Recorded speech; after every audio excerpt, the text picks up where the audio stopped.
Hello everyone. सो आज हम विशाखापट्टनम पे हैं और ये मेरे होटल से बिल्कुल सी एंड आज हम एक म्यूज़ियम देखने जाएंगे। सी हैरियर वाला बिल्कुल नया म्यूज़ियम खुला है। तो वो देखते हैं, मतलब यही यूनिक चीज़ है विशाखापट्टनम की कि आप एक्सपीरियंस कर सकते हो फाइटर जेट्स, सबमरीन्स जो आर्मी में यूज़ करते थे एक टाइम में और अभी कंटिन्यू नहीं करते। तो तो देखते हैं कैसा रहता है।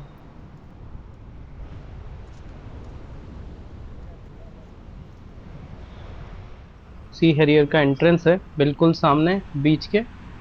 और इसी के पास में पुराना म्यूजियम है। TU-152 फाइटर जेट फिर सबमरीन सब यहीं पर ही है। तो अभी स्पेशली इस वीडियो में ये सी हैरियर वाला म्यूजियम देखेंगे जो कि बिल्कुल न्यू है। एंड इसकी एंट्री फी है 50 रुपीज। तो लेट्स सी।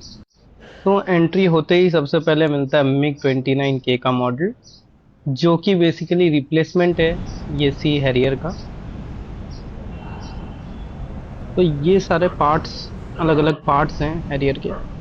तो one of the important thing जो इस प्लेन की सबसे खास बात ये है कि पहली तो ये प्लेन था ब्रिटिश रॉयल नेवी का। उनसे हमने लिए थे। एंड जो सेकंड चीज है कि इसमें इसकी जो कैपेबिलिटी है वो ये है कि ये सीधा लाइक ए हेलीकॉप्टर लैंड और टेक ऑफ कर सकता है। तो इसीलिए इसको विक्रांत में यूज करते थे। INS विक्रांत में इसको यूज करते, रनवे की ज्यादा जरूरत नहीं पड़ती थी, इजी होता था सेफ्टी के हिसाब से। तो हम हमेशा बाहर का ही देखते थे, बट इंडिया में भी ऐसा प्लेन 80s से था, या आई थिंक 1983 में बेसिकली हमने लिया है। तो ये सारे पेलोड्स हैं, इनके वजन भी लिखे हुए हैं। तो ये पेलोड जो बेसिकली प्लेन के लेफ्ट राइट में जो लगाया जाता है उसको बोला जाता है। तो डिपेंड करता है किस टाइप का क्या पेलोड है, किसी में बॉम्ब है, किसी में सर्विलेंस है, किसी में मिसाइल है, डिपेंड करता है।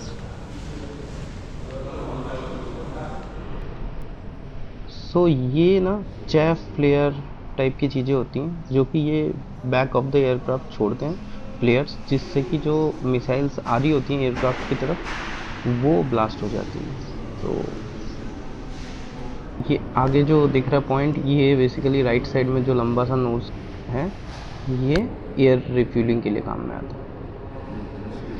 तो ये जो राइट साइड में चीज़ दिख रही है ना, ये बेसिकली ये नीचे होता है। अगर उसको लैंड तो बेसिकली ये थ्रॉटल करता है, थ्रस्ट जो है ना वो थ्रस्ट का डायरेक्शन चेंज करता है। पीछे भी एक है, राइट साइड में भी एक है। तो ये थ्रस्ट बेसिकली टेक ऑफ और लैंडिंग के लिए काम में लेता है इसका।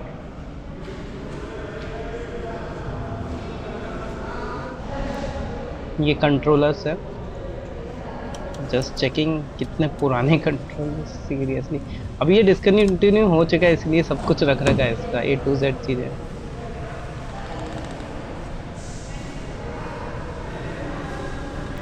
सो ये जो है ये एयरक्राफ्ट का इजेक्शन सिस्टम है। तो ये आज भी मोस्टली हमारे पास ब्रिटेन से ही आता है। और ब्रिटेन, फ्रांस, इन्हीं के पास है। इंडिया भी currently trying to develop this, because समझ रहे हो, मतलब पायलट की जान इसी से बचती है। तो इट्स वेरी इंपॉर्टेंट।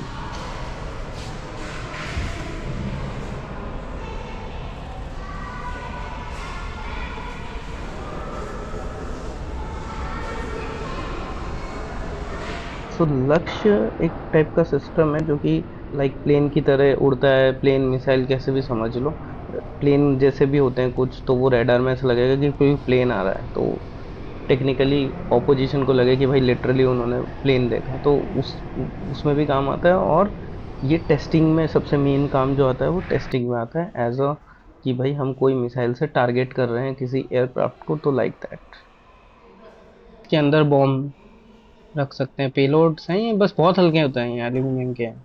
बट इनके अंदर पेलोड्स होते हैं, बॉम्ब्स वॉम्ब्स जो भी रखना है बेसिकली, अटैचमेंट। और ये INS विक्रांतिक का एक मॉडल दिखा हुआ है।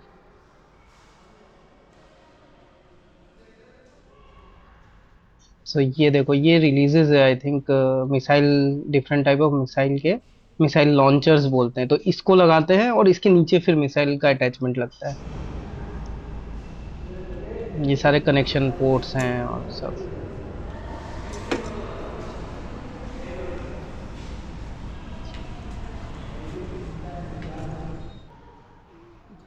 ये कैमरा है, जो लग रहा है मुझे सर्विलेंस कैमरा टाइप होगा कुछ। स्पॉट। और ये रेडार है इसका, तो ब्लू फॉक्स रेडार यूज करता था। So, चलिए, तो ये ही one of the important technology जो आज के टाइम में भी सबसे इम्पोर्टेंट चीज है, रेडार।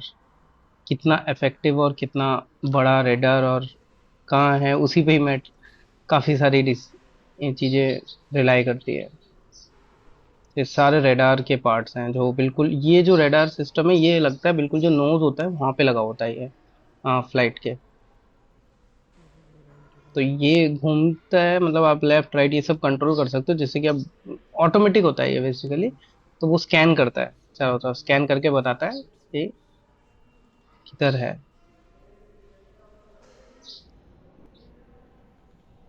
तो ये ना, ये हीट शील्ड है। तो जो एग्जॉस्ट है उसको ऊपर नीचे करता है, मूवमेंट है तो वहां से बहुत हीट निकलती, तो उसके लिए वो काम में आता है। और ये ऑब्वियसली जो जेट प्रोपल्शन सिस्टम है, जो बेसिकली मशीन है उसका ब्लेड्स है, आगे मैं दिखाऊंगा ब्लेड्स।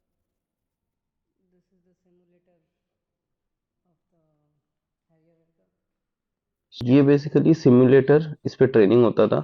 इसमें जो भी ऑब्वियसली फाइटर जो पायलट्स होते थे उनको ट्रेनिंग किया जाता था। और ये नीचे पूरा हाइड्रोलिक्स है जो सिमुलेट करता है कि आप कितना कहाँ उड़ रहे हो, क्या कर रहे हो। तो सिमुलेटर लग रखा है बेसिकली इन्होंने।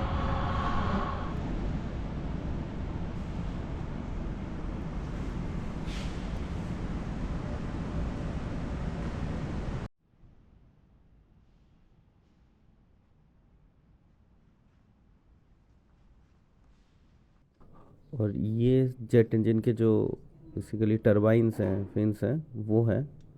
तो उसके ब्लेड्स हैं, तो ये ब्लेड्स ना बिल्कुल डिटैच हो सकते हैं। एक एक ब्लेड नंबरिंग भी होती है इनमें, तो आगे देखोगे आप तो डिटैच होते हैं। These are like perfectly.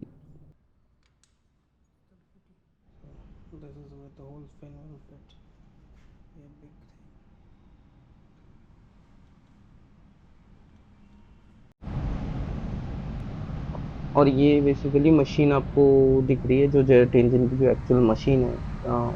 पूरा मशीन को यहाँ पे दिखा रखे हैं, उसके पार्ट्स अलग अलग निकाल के दिखा रखे हैं। और ये एग्जॉस्ट है, तो ये एग्जॉस्ट का जो ये पार्ट है ना, ये ऊपर नीचे मूव होता है, जिसके कारण वो लैंडिंग टेक ऑफ, तो बेसिकल जो थ्रस्ट है उसको आप चेंज कर सकते हो अम, नीचे और ऊपर की साइड में, जिसके कारण वो लैंडिंग और टेक ऑफ हेलीकॉप्टर जैसे कर सकते हैं। सो ओवरऑल काफी अच्छा एक्सपीरियंस है म्यूजियम का, and I think one time तो घूमना ही चाहिए।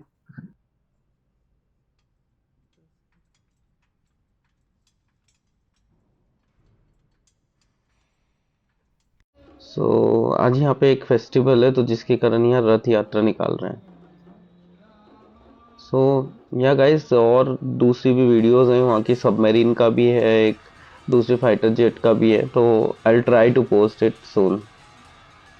सो थैंक यू फॉर वॉचिंग।